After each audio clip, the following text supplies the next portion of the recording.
और आज के सेशन में बात करेंगे स्पेशली ऑप्शन बाइंग के पर्सपेक्टिव से या फिर डेरिवेटिव मार्केट्स में बहुत सारी मुझे क्यूरीज भी आती है। इवन रिसेंटली आपको मालूम है मैं ट्रेडर्स से बात करता रहता हूँ ना। अच्छा, कुछ लोग पूछ रहे थे ट्रेडर्स कॉल कैसे कर सकते हैं। मोस्ट प्रॉब्ली आपने क्या करना है, ये वेबसाइट पर आना है। वेबसाइट पर आकर आप रीज़न फॉर कॉल बता सकते हैं, यहाँ पे नंबर है and you can schedule a call with me. जो भी आपका डिस्कशन है, जो भी आपको लगता है कि आपने बात करनी है, तो यहाँ कर सकते हैं। We can plan that way. So that's one case. Now second ये कि अभी रिसेंटली मैंने आपको एक अपडेट दिया था निफ्टी का, जिसमें मैंने एक्सप्लेन करा था कि ये जो फेज़ और ये जो वेव है, इसमें जो मूवमेंट है मार्केट की, वो स्पेशली जो ऑप्शन बाइंग के पर्सपेक्टिव से होती है, उसमें है ना बहुत ड्रास्टिकली चेंज आ जाता है। और कुछ केसेस में क्या होता है, जैसे मैंने आपको बताया कि यहाँ पर इस मूवमेंट में क्या बोलते हैं, आपका जो प्रीमियम है वो आपका 100 टाइम्स या फिर लेट से वो 150 टाइम्स, मतलब टाइम्स की बात कर रहा हूँ, मतलब कि 100 गुना 150 गुना वो बात हो रही है। यानी कि 150% या 100%। 100% का मतलब होता है आपका पैसा डबल होना, राइट। मोस्ट प्रॉब्ली क्या बोलते हैं, 1000% का मतलब 10 गुना, पर वो छोड़ो। 100% का मतलब होता है डबल होना, और 100 टाइम्स का मतलब होता है आपका पैसा 100 गुना होना, राइट। सो प्रीमियम इस तरह से हो सकते हैं अगर मूवमेंट आपकी इस तरह से आ जाती है तो। ना उसी के सेंड लाइक बाजू में ही अगर आप देखो तो मूवमेंट इधर भी आई है। तो अगर मूवमेंट में मतलब कि इस तरह की वेव में अगर पैसा 100 गुना 50 गुना हो सकता है, तो व्हाट अबाउट दिस, क्या इसमें कर सकते हैं। और यहीं पर जो ऑप्शन बायर्स है ना, उनको थोड़ी सी दिक्कत होती है, या फिर आपको समझना पड़ेगा कि ऑप्शन बाइंग एक्चुअली काम ऐसे करती नहीं है। एंड स्पेशली जो आप देखते हो ना, कल भी मैंने आपको सेशन में बताया था कि नो ट्रेडर या 90% ट्रेडर्स, आप दुनिया का कोई भी मार्केट पकड़ लो, 90% ट्रेडर लॉस ही करेंगे, वही क्योंकि मार्केट को एटीएम की तरह ट्रीट करना है। अच्छा, इधर 100 गुना हो गया तो इधर भी हो जाएगा, राइट। तो वैसा, तो पहली चीज़ तो डिस्कस करते हैं कि क्या सीन एंड सिनारियोज है। सो मैंने आपको, अब मेरे पास वही बात है कि ऑप्शन के जो कॉन्ट्रैक्ट हैं वो एक्सपायर हो चुके हैं, तो इसके चार्ट तो नहीं मिलेंगे, वीकली एक्सपायरी की बात कर रहा हूँ। बट आई थिंक एनएससी की वेबसाइट पे मिल जाएंगे, पर वो तामझाम करने में मुझे ही 5 मिनट लग जाएंगे। तो सच्चा ये है कि मैं आपको अभी इस वीक का बता दूँ। बाकी आप चाहें तो एनएससी की वेबसाइट पर जाकर आप यहाँ के प्रीमियम देख सकते हैं। बहुत सारे ऐसे प्रीमियम में ऑप्शंस के जो 100 टाइम्स या 150 टाइम्स हुए। बट इस वेव के जो प्रीमियम है, अगर वो मैं आपको दिखाऊँ, तो यहाँ पर एक एग्जांपल है, ये आप किसी भी हिसाब से समझ सकते हैं। सो एक सेकेंड इसको ठीक करते हैं। या सो एक ये भी एक एग्जांपल है आपका प्रीमियम। अब यहाँ पर चार्ट ज़रा देखो, ये 5 मिनट का चार्ट है कि आज इसका एक्सपायरी है या फिर हो चुका है, ये एक्सपायर हो चुका है ना। यहाँ पर क्या बोलते हैं, अगर आप चार्ट देखो तो यहाँ पर बॉटम देखो ज़रा निफ्टी का चार्ट, कि ये यहाँ पर है लगभग 4 अप्रैल के आसपास, राइट। तो 4 अप्रैल के आसपास मोस्ट प्रॉब्ली यहाँ कहीं पर ये रहा 16 और 4 अप्रैल लगभग देखो यहाँ कहीं पर है।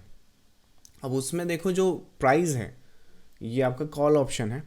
सो वहाँ पर जो है आपका 4 अप्रैल का प्राइस है। उसके बाद मार्केट एक्चुअली, ये जो मूवमेंट अगर वो इस तरह से आई है, तो ये जो मूवमेंट है फिर इसके बाद इस तरह से आई है। लेकिन प्रीमियम में क्या हुआ है कि ये टाइम डिके हुआ है, और टाइम डिके मतलब वहाँ पे तो ऑप्शंस वो जो है वो खुल रहा है, गैप अप खुल रहा है। बट यूजुअली यहाँ पर जो मूवमेंट आई है, अगर आप देखो तो 3 रुपये का या 5 रुपये का जो स्ट्राइक प्राइस है, वो 300 रुपये के आसपास हुआ है। तो 10 टाइम्स या 20 टाइम्स इसमें इंक्रीज़ है। बट वो सिर्फ जो आज की मूवमेंट है ना, सिर्फ उसके लिए है। यहाँ पर ये जो पूरी की पूरी मूवमेंट है, मतलब कि आपका ये जो पूरी की पूरी मूवमेंट है, यहाँ पर कोई रिफ्लेक्शन ही नहीं है। और इसी वजह से मैं बोलता हूँ कि ऑप्शंस के चार्ट्स पर है ना एनालिसिस भी नहीं करना चाहिए, क्योंकि वहाँ पर टाइम एक बहुत बड़ा फैक्टर होता है। या फिर लेट्स से कि आपको समझना पड़ेगा कि डेरिवेटिव मार्केट होता क्या है। डेरिवेटिव मार्केट होता है, ये वो मार्केट है, इसके रूल्स होते हैं। जैसे इक्विटी मार्केट में जो इन्वेस्टमेंट या ट्रेडिंग करते हैं, उनका बेनिफिट क्या है। इक्विटी को आप एक बार बात बाय करो, कभी मत बेचो। तो वहाँ पे क्या वो इंस्ट्रूमेंट आपको रिवॉर्ड करता है, आपको लंबे समय के लिए होल्ड करने के लिए। इवन गवर्नमेंट भी यही चाहती है कि आप इक्विटीज़ खरीदें और उसे लंबे समय के लिए होल्ड करें। क्यों ऐसा, क्योंकि शॉर्ट टर्म में बेचोगे तो टैक्स ज़्यादा है। मेरे हिसाब से अभी शायद 15-20% के आसपास है, राइट। अगर लॉन्ग टर्म में बेचोगे, मतलब 1 साल के बाद बेचोगे, तो 15% के आसपास शायद टैक्स है। दैट्स एग्जैक्टली नंबर मुझे याद नहीं, but this is the tax formation, right. तो इवन एवरीबडी इज़ प्रोमोटिंग कि इसको आप लंबे समय के लिए होल्ड करें। वेरेज डेरिवेटिव्स में क्या होता है कि डेरिवेटिव्स में अगर फ्यूचर्स में आप जाएंगे तो 3 मंथ का कॉन्ट्रैक्ट हो गया मैक्सिमम, एंड प्लस उसमें भी आपका प्रीमियम जो होता है वो डिफ्रेंशिएट होता है, जो कि मोस्ट प्रॉब्ली जिस हिसाब से ये देखोगे यहाँ पे ये आपका फ्यूचर्स का प्राइस है 23,850 और 23,850 ना, क्योंकि ये जो पीस है ये करंट मंथ का आपको प्राइस दिखा रहा है और expiry I mean next week ही है, तो इस वजह से ये प्राइस एक जैसा हो गया है। लेकिन अगर आप नेक्स्ट मंथ का प्राइस देखोगे तो फ्यूचर्स में भी आपको प्रीमियम देखने को मिलेगा। मतलब कि अगर करंटली अपना 850 का करंट मंथ पे चल रहा है प्राइस, नेक्स्ट मंथ का आप देखोगे ट्राई करोगे तो मोस्ट प्रॉब्ली 950 के आसपास चल सकता है। तो हो क्या रहा है कि वहाँ पर है ना प्रीमियम ऐड हो रहा है, और वो प्रीमियम जो ऐड होता है ना वो टाइम का होता है, मतलब कि टाइम वहाँ पर किस हिसाब से आप प्लान करते हैं। और ऑप्शंस में ये चीज़ और एक्सेलरेट हो जाती है, मतलब कि टाइम वहाँ पर लाइक थीटा डिके आता है, तो उसकी वजह से क्या होता है कि लाइक प्रीमियम और आपके है ना वॉलेटाइल हो जाते हैं। तो मार्केट भले ही मूव कर जाए, लेकिन है ना वहाँ पर क्या होता है कि जिस हिसाब से वहाँ पे जो प्रीमियम या ऑप्शंस को डिज़ाइन किया गया है वो इस तरह से होता है, तो इस वजह से यहाँ के जो स्ट्रक्चर हैं या फिर पैटर्न्स है वो काम नहीं करते, और इसी वजह से ऑप्शंस के जो आप ये सपोर्ट रेजिस्टेंस देख रहे हो वो आफ्टर द फैक्ट आपको देखने को मिलेंगे, बट इनका कोई भी मतलब नहीं है ना। इसमें जो पैसा है या इसमें जो सिनारियो जो वेव यहाँ पे अपसाइड की आई है, इसमें पैसा आपका 100 गुना या 10 गुना क्यों नहीं हुआ, राइट। तो वो जो एक्चुअली फेज़ है, अगर ऑप्शन बायर्स हैं हम, तो ये समझ लो कि आप डेली पैसा बिल्कुल भी नहीं बना सकते, और जो फ्यूचर और ऑप्शन है ये आपको रिवॉर्ड करेंगे शॉर्ट टर्म होल्डिंग के लिए, या फिर शॉर्ट पीरियड के लिए उसे आप अपना बाई करें और शॉर्ट पीरियड में ही उसे बेच दें। अगर वीकली एक्सपायरी है तो मैक्सिमम 1 वीक तक रख सकते हो, राइट। अगर वीकली एक्सपायरी है तो मंथली एक्सपायरी तो 1 मंथ तक रख सकते हो, और अगर आपकी नेक्स्ट मंथ की एक्सपायरी है तो नेक्स्ट मंथ मतलब 2 मंथ, या मैक्सिमम फ्यूचर्स जो होते हैं 3 मंथ तक। ना ऑप्शंस में आपको और भी टाइम के मिल जाते हैं, लेकिन फिर वहाँ पे लिक्विडिटी नहीं होती है, सो एक वो भी केस या कंसर्न है। बट ऑन एन एवरेज ये जो इंस्ट्रूमेंट है ये आपको रिवॉर्ड करेगा, अगर आप स्पेशली ऑप्शन बाइंग के पर्सपेक्टिव के हिसाब से सोच रहे हो तो ये रिवॉर्ड करेगा आपको quick in and quick out होने के लिए। अगर आप सोचो कि मैं इस चीज़ को रख लूँ और थोड़ा सा भी मूवमेंट दे दूँ, जैसे कि एग्जांपल के लिए आज की अगर मूवमेंट देखो ना, अब जैसे यहीं पर ले लो, ये एक फेज़ है, राइट। अब यहाँ पे इतना सा करेक्शन देख रहे हो, इतना सा जो कि हार्डली 5 या 10 पॉइंट लाइक बहुत छोटा सा है आप अगर देखो तो, लेकिन इतना सा ही अगर आप उधर क्या बोलते हैं अगर ऑप्शंस के चार्ट में जाकर देखोगे तो वो जो फॉल है ना वो बहुत ड्रास्टिक हो जाता है मेरे हिसाब से। टाइम भी अगर देखो तो यहाँ पर है वो, सो ये जो फॉल है यहाँ पर अगर रेफरेंस में आप देखोगे तो ये फॉल यहाँ पर आपको देखने को मिलेगा, लगभग 30% का फॉल है, प्रीमियम है। वो कैंडल्स थोड़ा सा बड़ा बड़ा है और मार्केट की मूवमेंट क्या है कि स्ट्रेट हुई है, तो इस वजह से वो दिख नहीं रहा आपको, बाकी ये 30% का ड्रॉप है आपका। वो भी किसकी वजह से ट्रिगर हुआ है, यहाँ पर टाइम देखोगे तो वो सिर्फ इस मूवमेंट की वजह से ट्रिगर हुआ है, विच मीन जो यहाँ पर आपका फेस देख रहे हो ये छोटा सा जो 65 पॉइंट का एक ड्रॉप है, राइट।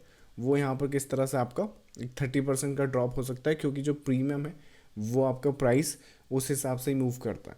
तो ऑन एन एवरेज अगर यहाँ पर आपने पैसा बनाना है तो ध्यान रखो कि यहाँ पे कुछ इवेंट्स और कुछ आपको मूवमेंट यहाँ पे एक्सपेक्ट करनी पड़ेगी, मतलब कि जो मूवमेंट होगी ना वो विद इन अ डे और 2 आ जानी चाहिए, या मैक्सिमम आपके ना विद इन अ वीक आ जाना चाहिए। दैट इज़ द मैक्स, मतलब वीक में भी तब जब जैसे आपका एक्सपायरी जो होता है वो तीसरे दिन आपने एग्जीक्यूट किया हो और 3 से 2 दिन के बाद वो एक्सपायर हो रहा हो।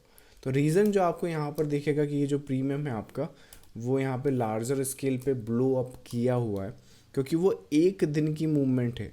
ये पूरी मूवमेंट में 100 गुना या 50 गुना ऐसा पैसा नहीं हुआ है, सिर्फ वो इस मूवमेंट की बात हो रही है, राइट। तो जितना इस हिसाब से आया है, तो वैसे ये जो मूवमेंट है यहाँ पे भले ही मार्केट इस तरह से चला जाए, पर क्योंकि हॉलीडेज़ हैं और यहाँ पर भी अगर आप नोट करो तो जो एक्सपायरी है, मतलब यहाँ पर देखो ये क्या बोलते हैं अपना लास्ट वीक का एक्सपायरी, मतलब इसमें 2 एक्सपायरीज आपकी चली गई हैं। इस वाली मूवमेंट में 2 एक्सपायरीज हैं, और ये वाली मूवमेंट में आप देखोगे तो सिर्फ एक सिंगल एक्सपायरी है, प्लस जो मूवमेंट है वो एक दिन के अंदर आया है। तो जब ये चीज़ें फैक्टर इन करती हैं तो उस वजह से जो प्रीमियम्स होते हैं वो इस तरह से रिजल्ट देते हैं। तो डेफिनेटली भले ही ये जो दोनों ही मूवमेंट है ये इक्वली आपको शार्प देखने को मिलेगी, बट ये ऑप्शंस में आप इसे इक्वली एग्जीक्यूट नहीं कर सकते। अगर आपने ऑप्शंस में एग्जीक्यूट करना है या फिर ऑप्शंस में आपने पैसा बनाना है तो कुछ चीज़ें आपको क्या बोलते हैं प्लान या फिर अपने ट्रेडिंग प्लान में अडॉप्ट करनी पड़ेगी। कि पहली चीज़ तो ये कि अगर ऑप्शन ट्रेडिंग आप कर रहे हो तो कोशिश करो कि quick in and quick out के लिए करो। मतलब कि अपन किस हिसाब से काम करते हैं मार्केट में, चार्ट पैटर्न्स और स्ट्रक्चर के हिसाब से काम करते हैं, which means motive, consolidation and motive. अब हम सभी चाहते हैं कि ये जो मोटिव है वो इस तरह से बस मूव करता रहे, राइट। बट ये इस तरह से हमेशा मूव करेगा नहीं। तो कोशिश करो कि जो भी आपका प्री प्लान एक पोटेंशियल टारगेट है, जैसे अगर इंट्राडे में अगर आप बात कर रहे हो तो कोशिश करो कि अगर इस तरह का कुछ प्रीमियम ढूंढ सके जो आपका स्पेशली एक्सपायरी वाले दिन, अगर आप इस तरह का प्रीमियम ढूंढ सके जो 10 टाइम्स हो सकता है आपके डिप्लॉय कैपिटल के, राइट, वो इजीली मिल जाएगा अगर आपको एक्सपायरी के साथ अगर उसे प्ले करोगे तो उसी एक सिंगल मोटिव में उसे एक प्लान कर सको।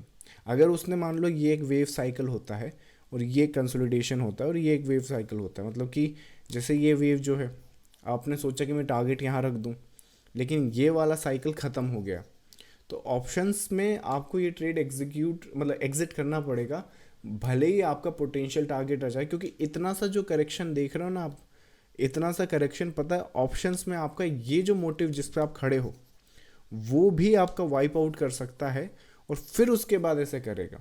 तो इसके दो ऑप्शन हैं कि अगर आप यहाँ पे एग्जीक्यूट उसे कर भी रहे हो तो या तो यहाँ एग्जिट करो, रीप्लान, मतलब टोटल आपको quick in and quick out ही करना है मेजॉरिटी ऑफ द टाइम।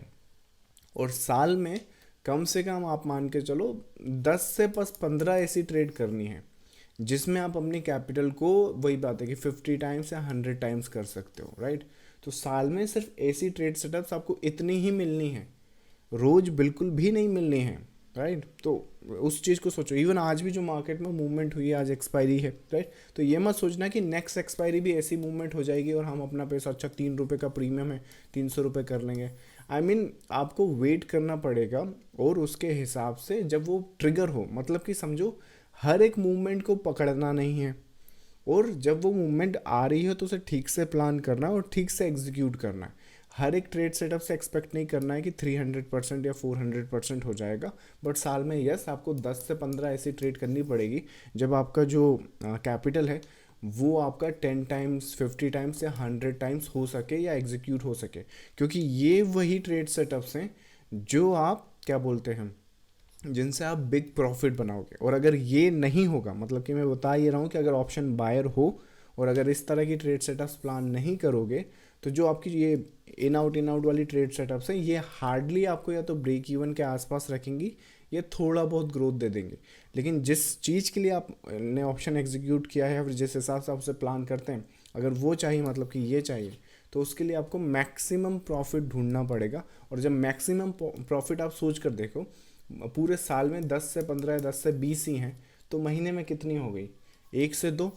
तो पूरे महीने में अगर आपने सिर्फ 1 या 2 प्लान ट्रेड करनी है, मतलब कि हर ट्रेड से 100 गुना, 50 गुना, 10 गुना एक्सपेक्ट नहीं करना है, बट महीने में एक ट्रेड ज़रूर ढूंढना है जो आपका इन्वेस्टेड अमाउंट है 10 गुना या 100 गुना कर सके। तो उस हिसाब से अगर प्लान करेंगे तो इवेंचुअली क्या होगा कि जो कैपिटल है वो उसका ग्रोथ होना स्टार्ट हो जाएगा, और फिर डेफिनेटली जो ऑप्शन बायर है या फिर जो डेरिवेटिव्स में ट्रेड करते हैं उनके लिए बहुत इजी हो जाता है उस चीज़ को रेप्लिकेट कर पाना या उस प्रॉफिट्स को रख पाना। मतलब कि प्रॉफिट तो देखो कोई भी बना लेगा, ऑप्शन बायर्स में ऐसा नहीं कि प्रॉफिट बनाना मुश्किल है, प्रॉफिट बनाना बहुत आसान है। पर मैं बोल रहा हूँ कि कंसिस्टेंट बेसिस पर आपका प्रॉफिट बना कर रखना और उन प्रॉफिट को बना के, मतलब आप एक्चुअली उसे यूज़ कर सकें, यूटिलाइज़ कर सकें। वरना कितने ही लोग मैंने देखे वो प्रॉफिट तो बहुत अच्छा बना लेते हैं, इवन मोस्ट प्रॉब्ली आज के भी जो मार्केट उसमें बहुत अच्छा प्रॉफिट बनाया होगा, बट वो एक्चुअली दोबारा वापस जाने के लिए आए हैं 90% ट्रेडर्स के पास। तो जो चीज़ आप डिफरेंस कर सकते हो वो ये कि हर एक ऑप्शन बाइंग की जो ट्रेड है उसे इक्वली ट्रीट नहीं करना है कि जैसे लास्ट टाइम हमने एग्जीक्यूट किया था तो उसमें तो 100 गुना हो गया था, तो इस बार भी हो गया। हर एक्सपायरी पे हीरो ज़ीरो कर रहे हैं। कितनी एक्सपायरी मैंने देखी है जो साइडवेज हो जाती हैं ऐसी, मतलब कि लगभग ये सपोज़ करें 22,500 है, इधर 22,400 है, अब आप देख लो, किधर का भी कर लो, कोई इश्यूज़ नहीं। आप हीरो जीरो करने जाओगे, पता चला लास्ट वीक आपने अच्छा पैसा बना लिया, 1 लाख 10 लाख पैसा बना लिया, और उसके बाद यहाँ पर इस पे लास्ट वीक भी बनाया था तो इस वीक भी आपने बना लिया। मैं बता इसलिए रहा हूँ क्योंकि अब इसी मूवमेंट के कारण नेक्स्ट वीक भी आप सोचोगे। तो कितनी एक्सपायरी मैंने इस तरह से होते हुए देखी, और यहाँ से एक स्पाइक आएगा, नीचे जाएगा, इस तरह से फिर मार्केट यहाँ क्लोज हो जाता है। जब एक्सपायरी हो जाएगी तो नेक्स्ट वो यहाँ पे गैप अप खुलेगा, राइट। पर आप पैसा नहीं बना पाओगे, फिर कहोगे कि मेरे साथ मार्केट ऐसा कर रहा है। वो डिज़ाइन ही ऐसा है, राइट।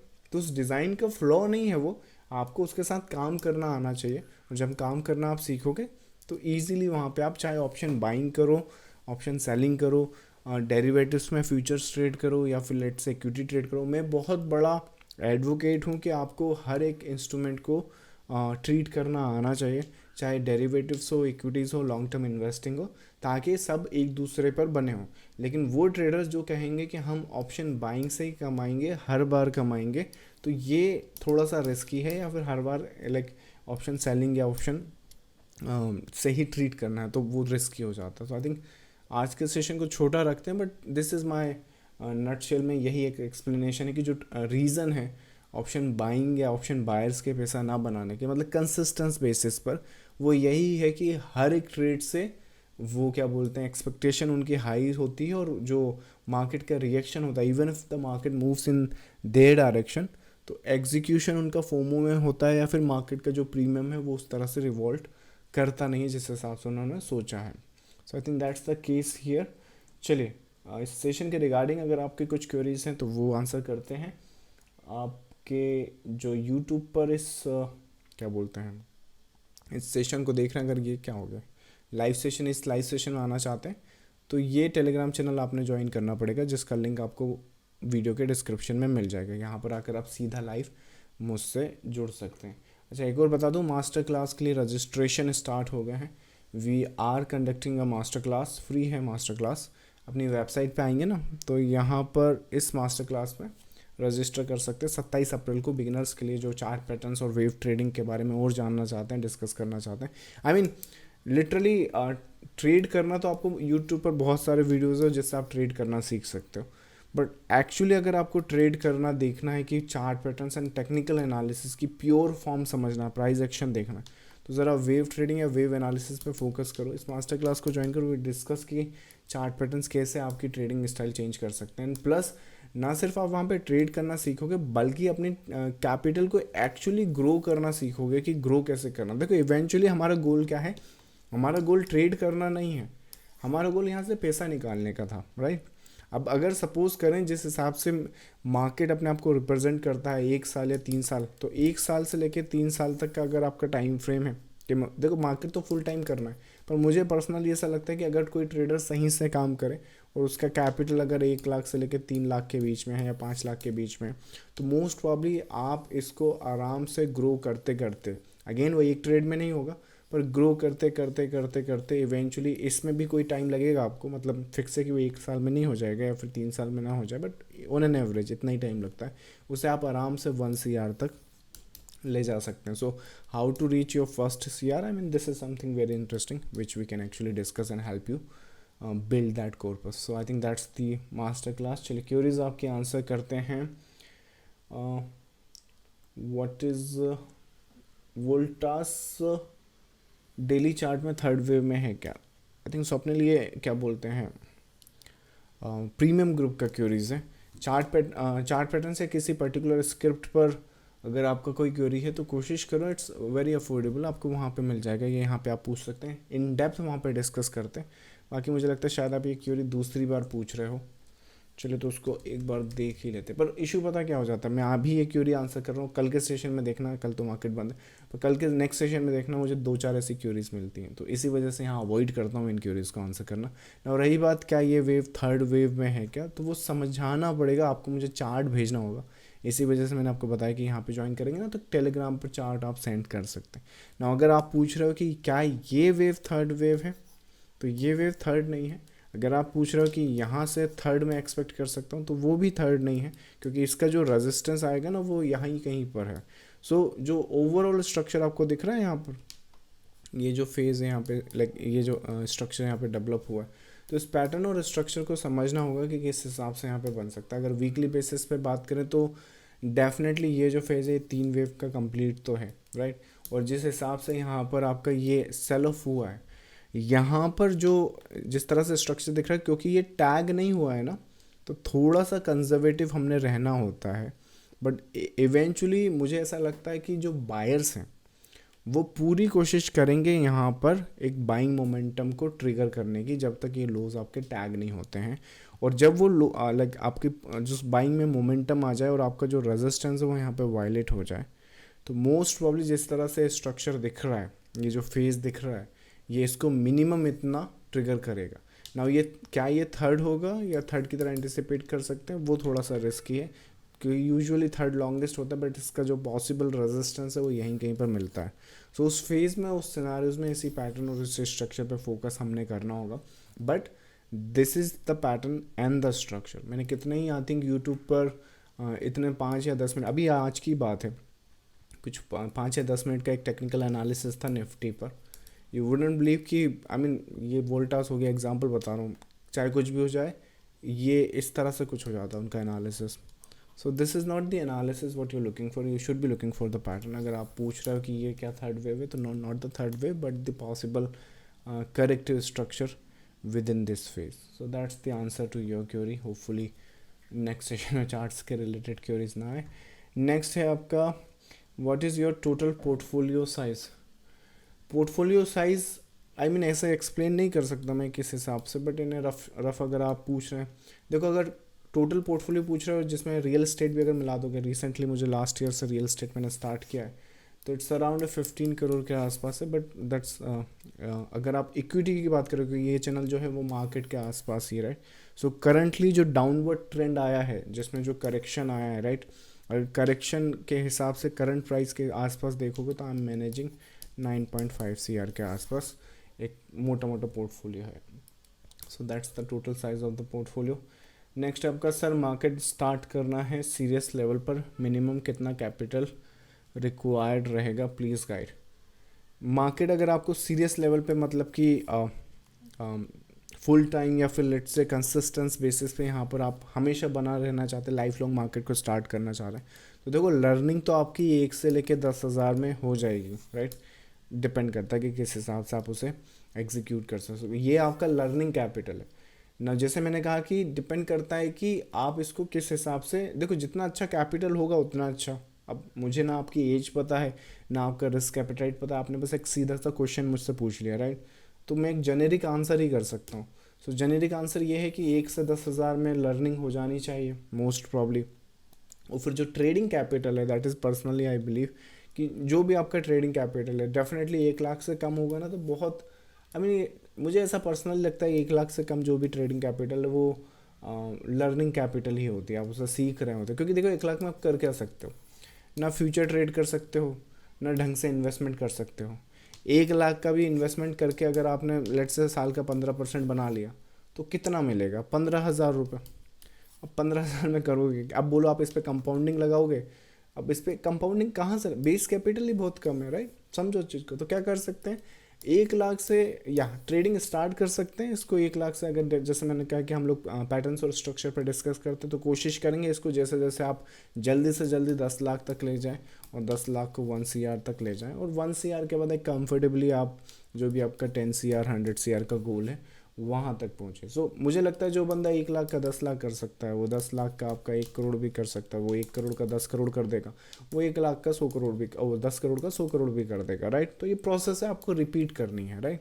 तो that is the personal view ना। इसमें टाइम कितना लगता है, that is I mean totally depends on the traders all that. जितनी ज़्यादा आपकी कैपिटल होगी उतना अच्छा आपको एडवांटेज मिलेगा मार्केट को समझने और सीखने के बाद, वो एक फेज़ है। सो लर्निंग के लिए मोटा मोटा 1,000 से 10,000, ट्रेडिंग अगर स्टार्ट करना तो मिनिमम 1 लाख तो होना ही चाहिए। आई थिंक इसमें भी आप क्या कर पाओगे, ऑप्शन बाइंग ही कर सकते हो मोस्ट प्रॉब्ली, राइट। तो या फिर इक्विटी इंट्राडे करोगे, ऐसे कुछ, उसमें ट्रांजेक्शन कॉस्ट ज़्यादा है। सो दैट इज़ द थिंग। पर मुझे लगता है कंफर्टेबली अगर अच्छे से करना है, हर इंस्ट्रूमेंट को ट्राई करना है, क्योंकि अपॉर्चुनिटी हर जगह आ सकती है, राइट। तो I think it should be minimum I think 5 lakh के आसपास, इसके ऊपर हो तो बहुत अच्छा। So that is the case here. Next है आपका, सर प्लीज़ फेस रिवील करिए अपना, I want to meet you. Face reveal face reveal face reveal ऐसा कुछ है नहीं कि फेस रिवील हुआ नहीं। अगर आप चैनल पे जाओगे तो ऐसा कुछ छुपा के नहीं रखा मैंने।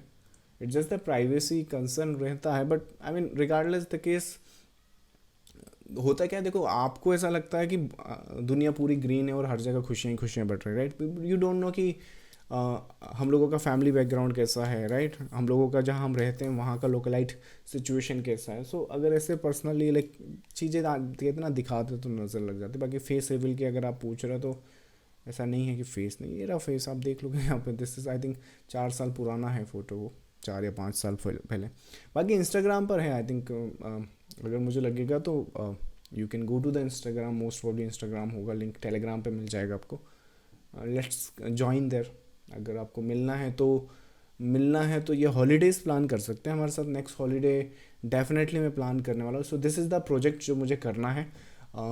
बस ये मैंने अभी स्टार्ट नहीं किया, क्योंकि this is also the first time, right. May be कोई ऐसा है नहीं कि हॉलीडेज़ हम हर बार प्लान करें, बट डेफिनेटली एक बार स्टार्ट कर दिया तो बार बार करेंगे, क्योंकि हॉलीडेज़ आर समथिंग जो आपकी लाइफ में, अगर आपने 1 साल के अंदर अगर एक हॉलीडे भी प्लान कर दिया तो माइंड काफ़ी रिफ़्रेश हो जाता है। और अगर वो हॉलीडे आपका ऐसा हो जो आपके प्रोफेशनल जो है, मतलब प्रोफेशन से रिलेटेड हो, तो वो और भी उस हॉलीडेज़ की जो वैल्यू है वो बढ़ जाती है। मतलब कि वहाँ पर आप टाइम पास करने नहीं जा रहे हो, वहाँ नेटवर्किंग भी होती है, आपका लाइक कॉन्फिडेंस भी बिल्ड होता है, आपका प्रोफेशन वो होता है, वो करियर भी आपका आगे जाता है। तो डेफिनेटली आई थिंक अगर वो एक कंसेप्ट है आपका तो इस पे कंसिडर कर सकते हैं। चैनल को फॉलो करते रहिएगा, देखते हैं कि कब इसको प्लान करते हैं।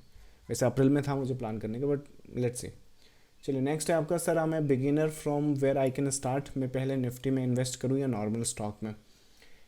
यश, अगर आप इन्वेस्टिंग का पूछ रहे हो, ओके, तो I think this is something. Market में देखो पैसा बनाने के बहुत सारे तरीके हैं। अब क्योंकि आपने इन्वेस्ट से स्टार्ट किया है और आप बिगिनर हो, तो मुझे ऐसा लगता है कि अगर बिगिनर है, इन्वेस्टिंग से स्टार्ट कर रहे हैं, तो आप ETF से स्टार्ट करो, that is the best. But पूरा पैसा वो डिपेंड करता है यश, देखो कि तुमने भी वही बात है कि अपना जो एज है, जो रिस्क कैपिटल, वो कुछ मुझे बताया नहीं, राइट। तो मैं वही जेनेरिक आंसर कर सकता हूँ। अगर पर्सन जो है वो स्टॉक मार्केट को सीरियसली ले रहा है और अपना 20 से लेके 30 साल के बीच में उसकी एज है, तो कोशिश ये करो कि, अब जैसे तुम बोल रहे हो 21 साल तुम्हारी एज है, राइट। तो कोशिश करो कि तुम जो हो, मतलब कि शुरुआत में तो निफ्टी ETFs ले सकते हो, जो कि मोस्ट प्रॉब्ली यहाँ पर है। पर इसमें इशू ये है कि लॉन्ग टर्म में जो है ये आपको 8 से लेके 15% का ही कंपाउंडिंग देगी, right. That is the concern. So शुरुआत में तो आप इससे स्टार्ट करो, निफ्टी या ETF से। लेकिन फिर धीरे धीरे जैसे जैसे, मतलब ये आपके पास 21 साल है, राइट, 21 साल आपकी एज है, तो ये जो 4 साल का टाइम है, 25, राइट, इसमें पूरी मार्केट की ऐसी फाउंडेशन अपनी बिल्डअप कर लो कि 25 के बाद जो आपकी लाइफ होगी, डेफिनेटली वो जो है, मतलब कि यहाँ पे आपका बेस बन जाएगा। और जब ये बेस बन जाएगा ना, तो फिर ये आपको पे ऑफ करेगा डेफिनेटली। और सही डायरेक्शन में जाओगे ना, तो विद इन 1 से लेके 3 साल में ऐसा बेस बनता है मार्केट का कि जो टेक ऑफ करती है फिर आपकी जो लाइफ, वो इसी के ऊपर करती है। मतलब फाउंडेशन जो है वो यहीं पर बनती है। तो डेफिनेटली आपको ETF से स्टार्ट करना चाहिए, किसी भी ट्रेडर को एक्चुअली ETF से स्टार्ट करना चाहिए। बट इवेंचुअली फिर आपको मूव करना चाहिए जो आपके स्मॉल कैप या मिड कैप जो क्या बोलते हैं स्टॉक्स होते हैं वहाँ पर, क्योंकि जो एक्चुअल ग्रोथ है मनी का वो वहीं पर आएगा। और अगर आप बोल रहे हो नहीं मुझे तो क्या बोलते हैं लार्जली और फुल टाइम ट्रेडिंग या मार्केट से पैसा बनाना, तो इन्वेस्टमेंट के साथ साथ फिर वही बात है कि शॉर्ट टर्म ट्रेडिंग भी करो। विच मीन्स कि लेट्स से अगर कोई ट्रेडर बोलता नहीं मैं तो मतलब कंजर्वेटिव अप्रोच है, तो अगर आपका 100% का पोर्टफोलियो, सो मान लो 100 रुपये का आपका पोर्टफोलियो साइज़ है, तो कोशिश ये करो कि इसमें से 10% मिनिमम इसको ट्रेडिंग के लिए रखो और देखो फिर इसको ग्रो कर सकते हो कि नहीं। जैसे मैंने आपको बताया कि कुछ तरह से ट्रेड सेटअप्स ऐसे मिल जाते हैं जिसमें आपका रिमार्केबल रिटर्न्स आ जाते हैं, और अगर नहीं भी आएगा तो आपका ये कैपिटल वाइप आउट हो जाएगा, राइट, क्योंकि ट्रेडिंग है हाईली रिस्क पर होता है। अगर ये वाइप आउट हो रहा है तो ये जो बचा आपका 90% है वो ग्रो होना स्टार्ट कर देगा, तो वापस आप फिर से 100 पे आ जाओगे। जब आप वापस फिर 100 पे आ गए तो उस पर 10% निकाल लो। अगर 10% में किस्मत साथ रही, इवेंट में साथ दिया और सही ट्रेड पकड़ लिया, माइंडसेट अच्छा है, आपको पता है किस हिसाब से आप ट्रेड सेटअप्स प्लान कर रहे हो, तो 10 का ही आपका 100% ग्रो हो जाएगा, कभी ना कभी तो होगा, राइट। जब ये ग्रो हो जाएगा इसको इधर ऐड कर दो। जब इसको इधर ऐड करोगे तो मोस्ट प्रॉब्ली अब आपका जो फंड है वो 200% के आसपास आ गया है, तो उसको वापस लाइक उसमें से वापस प्रॉफिट नहीं, लेकिन बट 200% कुछ नहीं होता, फिर जो भी है आपका मतलब कि वहाँ जो भी अमाउंट था उसका डबल हो जाएगा, तो फिर वैसे ही आपका ट्रेडिंग होने लगा। तो ट्रेडिंग और इन्वेस्टिंग दोनों देखो कि इस तरह से बिल्डअप होने लगे।